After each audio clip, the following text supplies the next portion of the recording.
Olá, amigos do Diário do Iguaçu, do portal DI Regional. Hoje seguimos aqui com o nosso Talking DI a respeito das eleições de 2022. Hoje recebemos o deputado estadual Jair Mioto, do União Brasil, que é candidato à reeleição. A gente vai fazer um bate-papo aqui a respeito então dessa caminhada do deputado aí rumo à reeleição. Obrigado, deputado. Seja bem-vindo aqui para a nossa conversa. Obrigado, uma honra, um privilégio poder estar aqui com vocês e à disposição. Então, o deputado Jair Mioto, que é pastor, né, formado em administração, se elegeu deputado na última eleição, né, então agora está concorrendo à reeleição. Antes de a gente começar, deputado, eu queria que o senhor falasse um pouco dessa tua trajetória, né, política e também pessoal, né, até a gente chegar nesse momento agora.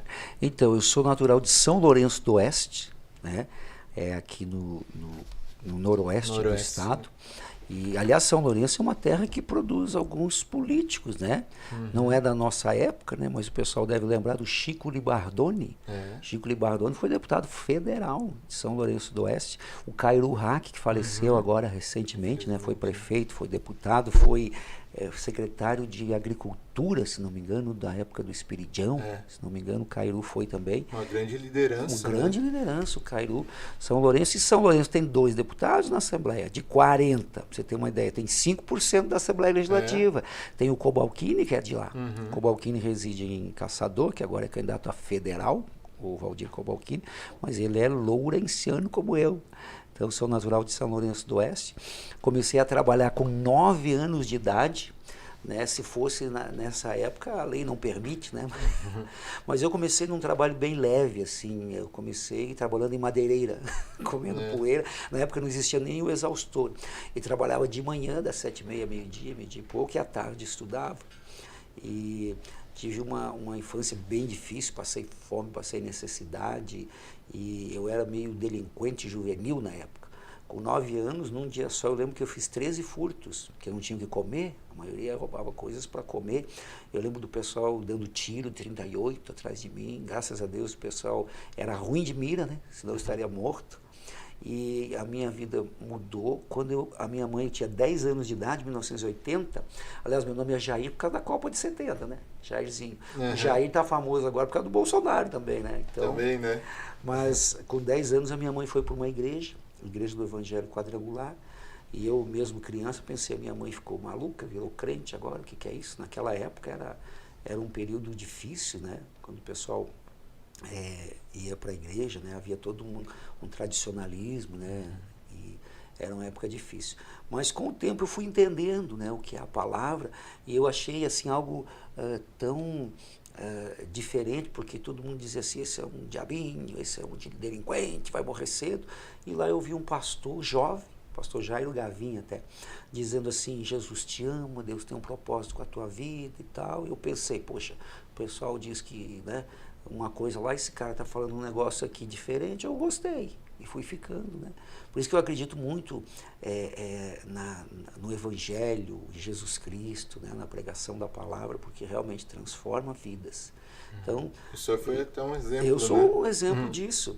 Aí com 17 anos eu saí de casa, porque na época era comum você chegar a 17, 18 e sair de casa, fazer a vida, estudar, fazer faculdade, né? Hoje a garotada está com 37 não sai de casa, né? Uma geração diferente. Mas na época era assim, até para a gente ter autonomia, uma autoafirmação. Aí vim para Chapecó, aqui eu fiz teologia, né? Na época era o básico, né, da teologia, depois, mais tarde, concluí a faculdade e a pós-graduação em teologia. E fiz aqui administração em Chapecó, na época não era nem no Chapecó, era Fundeste. Né? O reitor na época, se não me engano, era o Santo Rosseto, depois o Gilberto, o Gilberto acho que sucedeu, e depois não vou lembrar o nome agora, mas enfim, e na época nós ficamos em segundo lugar o nosso curso, só perdemos para a ESAG, e hoje meu filho está na ESAG, lá em Florianópolis, que é a Escola Superior de Administração e Gerenciamento da UDESC, né, estadual. Então eu fiquei 9 anos aqui em Chapecó, aí ajudava na igreja, que o pastor Parisotto fazia faculdade, fazia teologia, E quando o pastor Parisotto concorreu aqui a deputado federal em 86, né, para ser constituinte, faltou 2.000 votos. Depois ele entrou a vereador em 88, foi o mais votado, o pastor Narciso Parisotto. Depois em 92 se reelegeu. E em 94 ele concorreu a estadual, faltou 32 votos, mas ele ficou suplente. E aí na eleição de 96 elegeram alguns deputados como prefeitos, como o Jandir Bellini, lá de Jandir Bellini de Itajaí, o Gervásio Maciel de Tuporanga. Aí o missionário entrou. Aí ele me convidou para ir para Floripa para ficar como chefe de gabinete. Trabalhei um tempão como chefe de gabinete do missionário Parisotto em Florianópolis. Fui eleito vereador lá em Florianópolis também, primeiro pastor evangélico. Depois, em 2014, ele pediu para ir concorrer à federal para ajudar ele, né, para reforçar. Fiz 46.518 votos. E em 2018, o pastor Parisotto pediu para a gente suceder ele como deputado estadual. Então, assumimos esse bastão, esse cajado, e trabalhamos muito nesses 3 anos e 8 meses, não acabou o mandato ainda, e agora estamos aí mostrando a nossa prestação de contas, nossas entregas, o nosso resultado e postulando a reeleição como deputado estadual. O senhor tem, obviamente, bandeiras bem definidas, né, pela sua trajetória como pastor, né, como liderança da Igreja do Evangelho Quadrangular, família, os valores cristãos, né? Além de, queria que o senhor falasse um pouco, então, dessas bandeiras que o senhor defende, mas, obviamente, também não é só isso, né? Exatamente. O deputado tem muitas outras atribuições, né? Então, se o senhor ficasse à vontade e falasse um pouco desse trabalho das suas bandeiras, que o senhor já defendeu nesses quase 4 anos, né? Como o senhor falou, o mandato não acabou, mas também que o senhor reeleito deputado, se caso for, o que o senhor vai continuar defendendo e trabalhando como deputado estadual. Sim, eu sou casado com a pastora Pati Mioto, que é aqui de Chapecó, chapecoense, né? Toma chimarrão quase que todo dia, né? Torce para o Grêmio e para Chapecoense. E estamos casados desde 94, 28 anos, temos um filho que é o Lucas, de 19 anos, e nós defendemos as bandeiras do conservadorismo cristão. Se você observar, a própria sociedade ocidental, ela foi fundamentada nos princípios judaico-cristãos, que é a igreja, que é a família, que é o respeito, a ética, a ordem, né? Então, nesse período nós defendemos muito essas pautas e vamos continuar defendendo, porque eu vejo que o governo não tem que se meter nessas coisas. O governo, para mim, tem que cuidar de 3 coisas: saúde, educação e segurança pública, ponto final. O resto, deixa a sociedade se organizar, deixa a sociedade fazer, sabe? Eu sou absolutamente contra o Estado totalitário, parece coisa do Luís XV, né? L'État c'est moi, o Estado sou eu. É um absurdo isso. Você tem diferença em tudo, né? Não, isso é um absurdo, né? E interferir na religião das pessoas, interferir na criação dos filhos, dizer que os filhos são propriedades do Estado, cara, que é isso? Que não é uma ditadura. Então eu vejo que quando muitos tentam aviltar e ofender o cristianismo, a igreja, a religião e a família, nós temos o direito sagrado de nos defender. Então nós somos totalmente contrários à liberação das drogas. Eu não conheço uma pessoa, olha o projeto Reviver, né? Do deputado Ismael, inclusive. Olha o projeto Reviver, as clínicas de recuperação, a gente frequenta, muitas vezes estamos lá dando palestras, ajudando essas pessoas, visitando. Cara, assim, todo mundo quer sair da droga. E como é que alguém, às vezes uma cantora aí de músicas de segundas intenções, né, de erotização, vem publicamente querer que um presidente libere isso, cara? Meu Deus, eu acho que isso é uma afronta à própria legislação, né? Então, eu vejo que não tem como a gente pensar diferente, né? É totalmente contrário à liberação de drogas, totalmente contrário ao aborto, né? Como que a gente vai defender matar uma criança no ventre de uma mãe, né? Eu acho que não tem nem lógica alguém defender uma bandeira dessa, até porque quem defende o aborto já nasceu, né? Não é incoerência, né? Então, assim, nós temos muitos exemplos de pessoas que tiveram situações difíceis, mas que hoje né, não foram abortadas e hoje estão aí sendo produtivas na sociedade. E somos contrários também ao ensino de ideologia de gênero nas escolas. E entenda isso, nós somos a favor da liberdade. O ser humano tem liberdade. Nós, como cristãos, nós defendemos a liberdade.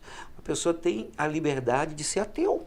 É um direito dela, a vida é dela, cada um faz o que quer. O próprio Deus nos dá o livre-arbítrio, né? Deus não força, não obriga ninguém a nada.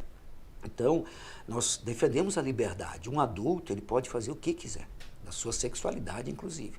Mas ensinar para uma criança, então a biologia não existe mais. Não é mais cromossomo XX nem XY.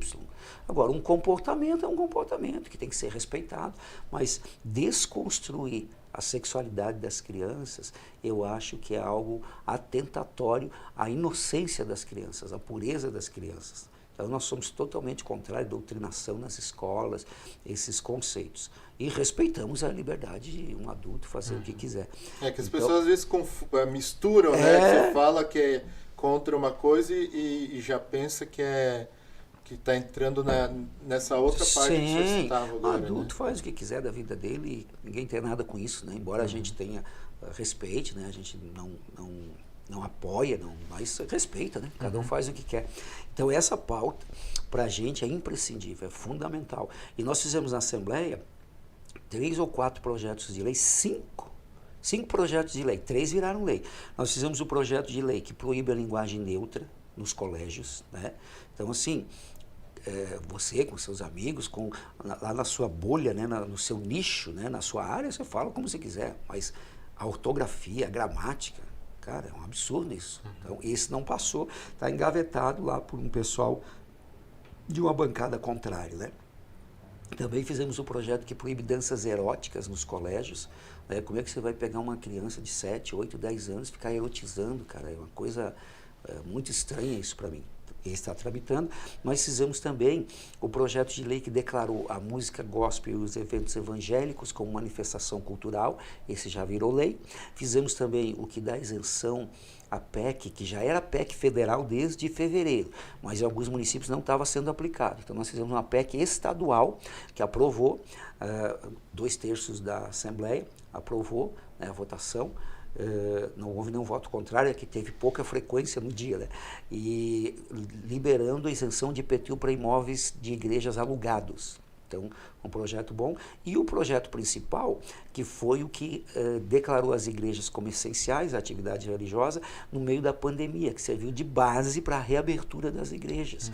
Então, aqui em Santa Catarina, as igrejas foram, através desse projeto, elas tiveram a fundamentação jurídica para reabrir. Quando houve o lockdown, 18 de março de 2020, só reabriu o que era essencial: farmácia, indústria, supermercado. Então, quando a palavra-chave era essencial, quando conseguimos a declaração, com apoio, construímos com o Ministério Público, com o COIS, que era o Comitê Gestor, com a Secretaria de Saúde, com os órgãos sanitários, com o Governo do Estado, com a imprensa, com todos os entes que nós conseguimos agregar da sociedade, e foi cumprida. Dia 20 de abril, 32 dias depois, reabriu com 30%, com distanciamento, com máscara, com álcool gel, com muita responsabilidade, exatamente. E depois 50%, depois 70%, aí quando deu aquele pico em fevereiro, março de 21, retornou para os 30%, depois 50% e tal. Então, eu creio que foi um grande avanço. Porque a igreja acabava sendo um refúgio, né? Um refúgio para as pessoas. Para as pessoas que estavam desiludidas com tudo aquilo que estava acontecendo. Quantos casos de depressão, quantos casos de ansiedade, de estresse, mas pior, quantos casos de síndrome do pânico, quantos casos de pessoas pensando em suicídio. Então a igreja foi relevante para minimizar esses impactos, né? Com certeza. Então a nossa pauta em defesa do conservadorismo cristão não é algo de ocasião, é algo de convicção.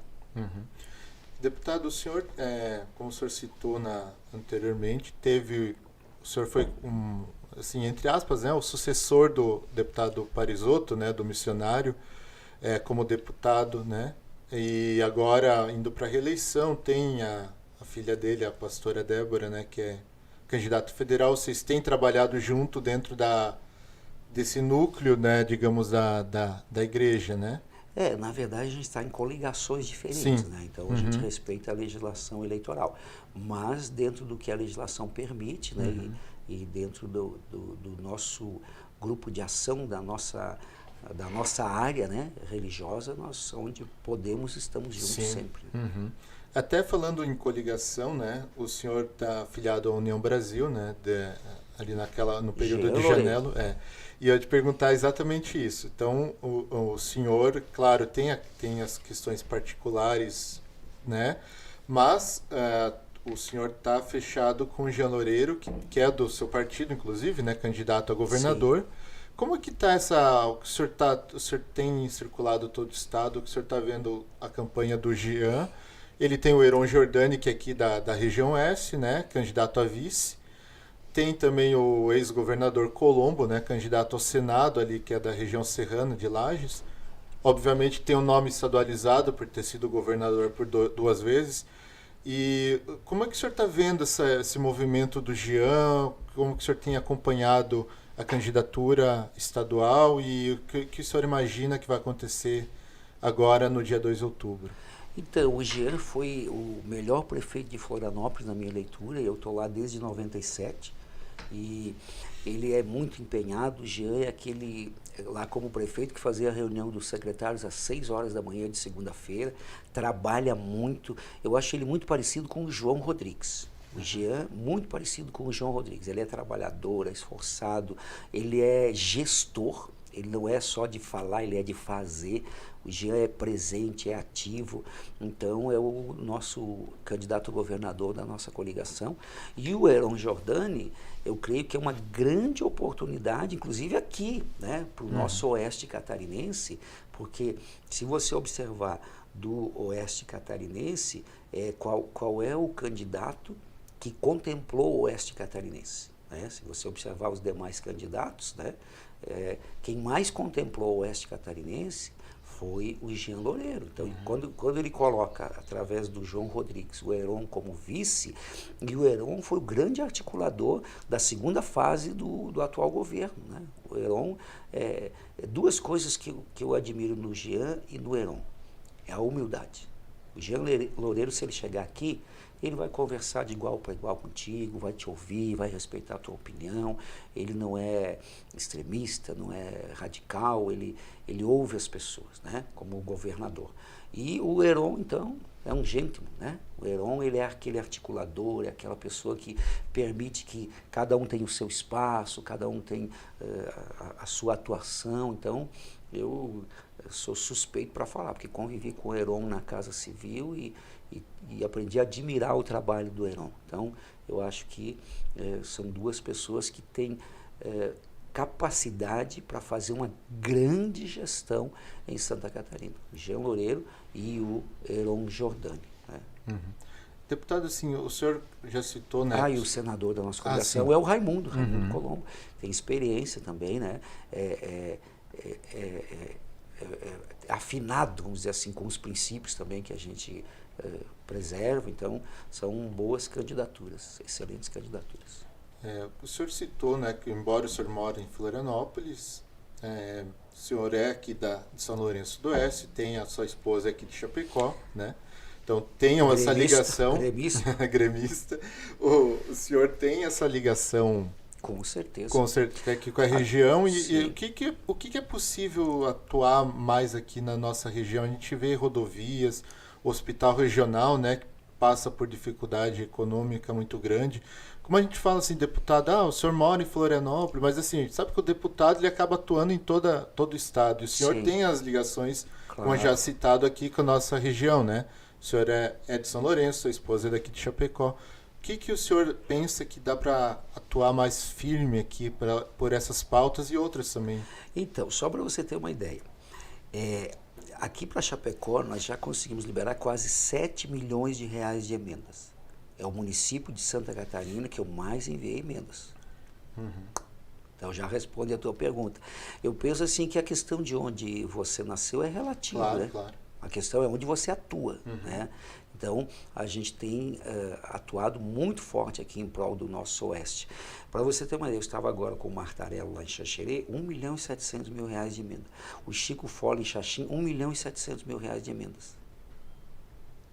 São Lourenço, entre o que foi pago e o que está para ser pago, 1 milhão para São Lourenço do Oeste. E são tudo de partidos que não são do senhor, né? Eu na verdade penso não, que... só para a gente pontuar, né? Eu entendi, mas eu penso que o partido, a população não quer saber. Quer saber de partido. Partido, na verdade, existe duas ideologias, esquerda e direita. O resto é o que vai se adequando, né? Então eu penso assim, ó, a população tem que saber, é o que eu falo do voto útil, né? Às vezes a pessoa vai votar em alguém que, na verdade, está elegendo outro, né? Então, tem que avaliar o que a pessoa fez, quais as entregas. Nesse período, nós temos 16 leis aprovadas. 44 projetos de lei, 16 viraram lei. Nós temos mais de 65 milhões de recursos para os municípios. Não é pouca coisa. Aqui para o Oeste foi mais de 20 milhões, mais de 7 aqui. Mas nós temos emendas para Abelardo Luz, para Quilombo, nós temos emendas para Bom Jesus, para Ouro Verde, para Passos Maia, um monte de cidades aqui. O regional, para você ter uma ideia, quando o Osmar era o diretor, e agora está lá o seu Reinaldo, que é o presidente, que era também antes o vice, depois ficou como presidente. O regional, nós conseguimos só na época da pandemia, para teres uma ideia, em uma das nossas viagens na pandemia, a gente veio aqui no pico, veio antes, veio durante, veio depois, nós conseguimos ajudar com muita coisa. Para você ter uma ideia, tinha situações de recursos que estavam pendentes, que não vinham. Muitas vezes liguei para o Heron Giordani, lá direto do hospital, junto com a diretoria, junto com o Osmar, junto com o Reinaldo e mais alguns de lá, e conseguimos liberar. Na época das aeronaves do Ivor aqui, que não liberava, estava com R$1 milhão já pendente, que eles iam fazendo para depois acertar. Ligamos, conseguimos liberar recursos. A gente fez muita coisa pelo regional. Você pode trazer, entrevistar aqui o seu Reinaldo ou o seu Osmar e pergunte a eles. A tal ponto que quando a Carmen Zanotto ficou como secretária da Saúde no lugar do antigo secretário, que agora é candidato, né, o André Mota Ribeiro, que depois voltou, naquele período da Daniela. Rapaz, era todo dia a gente ligando, cobrando, insistindo, com o André também. Conseguimos lá para São Lourenço conseguir respirador também, aqui para o São Paulo, kits de teste para Xaxim, respiradores. Cara, a gente trabalhou muito pela saúde, muito mesmo. E nesses municípios onde eu geralmente vou nos municípios onde eu tenho resultado, tenho entrega, né? Ou vou para já alinhavar alguma coisa de recurso, porque eu acho que o deputado é nossa função. Então, tem muito recurso, muitas situações que a gente conseguiu fazer. Por isso que hoje a população tem que refletir. Você não é o que você fala, você é o que você faz. Você é o seu resultado. Então, olha o resultado. 100% ficha limpa. Eu até falo para a galera assim, pode pesquisar no Ministério Público, na Receita Federal, na Polícia Federal, não sei onde, na KGB, na CIA, na Interpol, na ONU. 100% ficha limpa. Terceiro que menos gastou ano passado em verba de gabinete, muito criterioso, para não dizer muito pão duro, muito criterioso, né, nessa situação de recurso público. Então, assim, a gente tem muito resultado. Agora, a questão, por exemplo, das rodovias. A Assembleia Legislativa, através do governo do Estado, liberou, foi 400, quase 500 milhões, né? Desde a 470 a 163, a 282 está dependendo de liberar lá os projetos, que também tem possibilidade de logo já aportar esses recursos estaduais. Teve a 280 também, né? A 280, então, todos esses trechos aí, a gente conseguiu canalizar, né, recursos que seria mais obrigação federal, mas também a gente entende que o governo federal tem todo um país para administrar, mas não exime de investir mais aqui no nosso estado, né? A gente é muito afinado com as práticas, principalmente ideológicas do Bolsonaro, né? Mas entende que tem que os nossos federais militar um pouquinho mais lá. de recursos para cá. Tem que cobrar, né? Tem que ir atrás insistir, também, um pouquinho insistir, mais, né? Porque... Ir atrás. Em que pese que nós apoiamos, né, o presidente e comungamos das mesmas pautas, né? Mas os nossos federais também podem buscar um pouco mais de recurso aí para o Estado, porque o nosso Estado é o melhor Estado do Brasil. Cara, não tem Santa Catarina, meu Deus, o que nós precisamos? É melhorar as rodovias. Melhorar as nossas rodovias, porque 70% está aqui, agronegócio, economia. Tem que escoar para os 5 portos, né? Imbituba, São Francisco, Itapuá, Itajaí e Navegantes, para encaminhar isso para o mundo. Você vê que aqui Santa Catarina está em pleno emprego. Aqui, com o perdão da palavra, não trabalha só quem tem muita dificuldade, às vezes, de se encaixar, coisa assim, ou que às vezes naquele local específico, mas pleno emprego, né? Então, a gente tem condições de crescer muito mais no nosso estado, só que o que vai para Brasília tem que voltar mais para cá, isso com certeza. Falando em Brasília, então, o senhor já citou, né, o senhor apoia o candidato à reeleição Bolsonaro. No caso, União Brasil até tem uma candidata, Sim. né? Mas eu penso no voto útil, né? Não tem nenhuma que vai polarizar, condição, né? de chegar, né? Então, eu acho que está representando, é importante, né? Mas toda a nossa concepção do que eu falei até agora, aqui da liberdade econômica e do conservadorismo cristão, né? Não tem como a gente fechar com pautas da esquerda, né? Sim. Até porque eu acho que vai polarizar entre o Bolsonaro e o ex-presidente Lula, né? Também acho. E daí, então, né, e com isso posto, o senhor defende a reeleição do presidente Bolsonaro. E do governo do estado, eu acho que está em aberta a eleição. Ah, sim. Sei que vocês sentem aqui, né? Eu acho que mas está em aberta a eleição. Vai ter um segundo turno, né? A questão é quem vai para o segundo turno, né? Eu acho que tem uns 3 ou 4 aí que tem chance. Né? E o Jean tem grande chance de ir para o segundo turno. 4 mais com chances, né? Dos 4 vão 2. E o Jean tá no tá bolo ali junto com grande chance de estar no segundo turno. Que eu acho que fora o próprio Jean que a gente já citou, o atual governador Moisés, o Jorginho pelo PL e o próprio Amin, né, pelo PP. Ou talvez para esses 3 aí, os 3 primeiros que você falou. Talvez. E a gente não sabe se o Décio, talvez o Nacional possa replicar aqui, né? Parece que até agora não tem acontecido, mas ainda temos 15 dias, pouco mais ainda, né? Pode ser.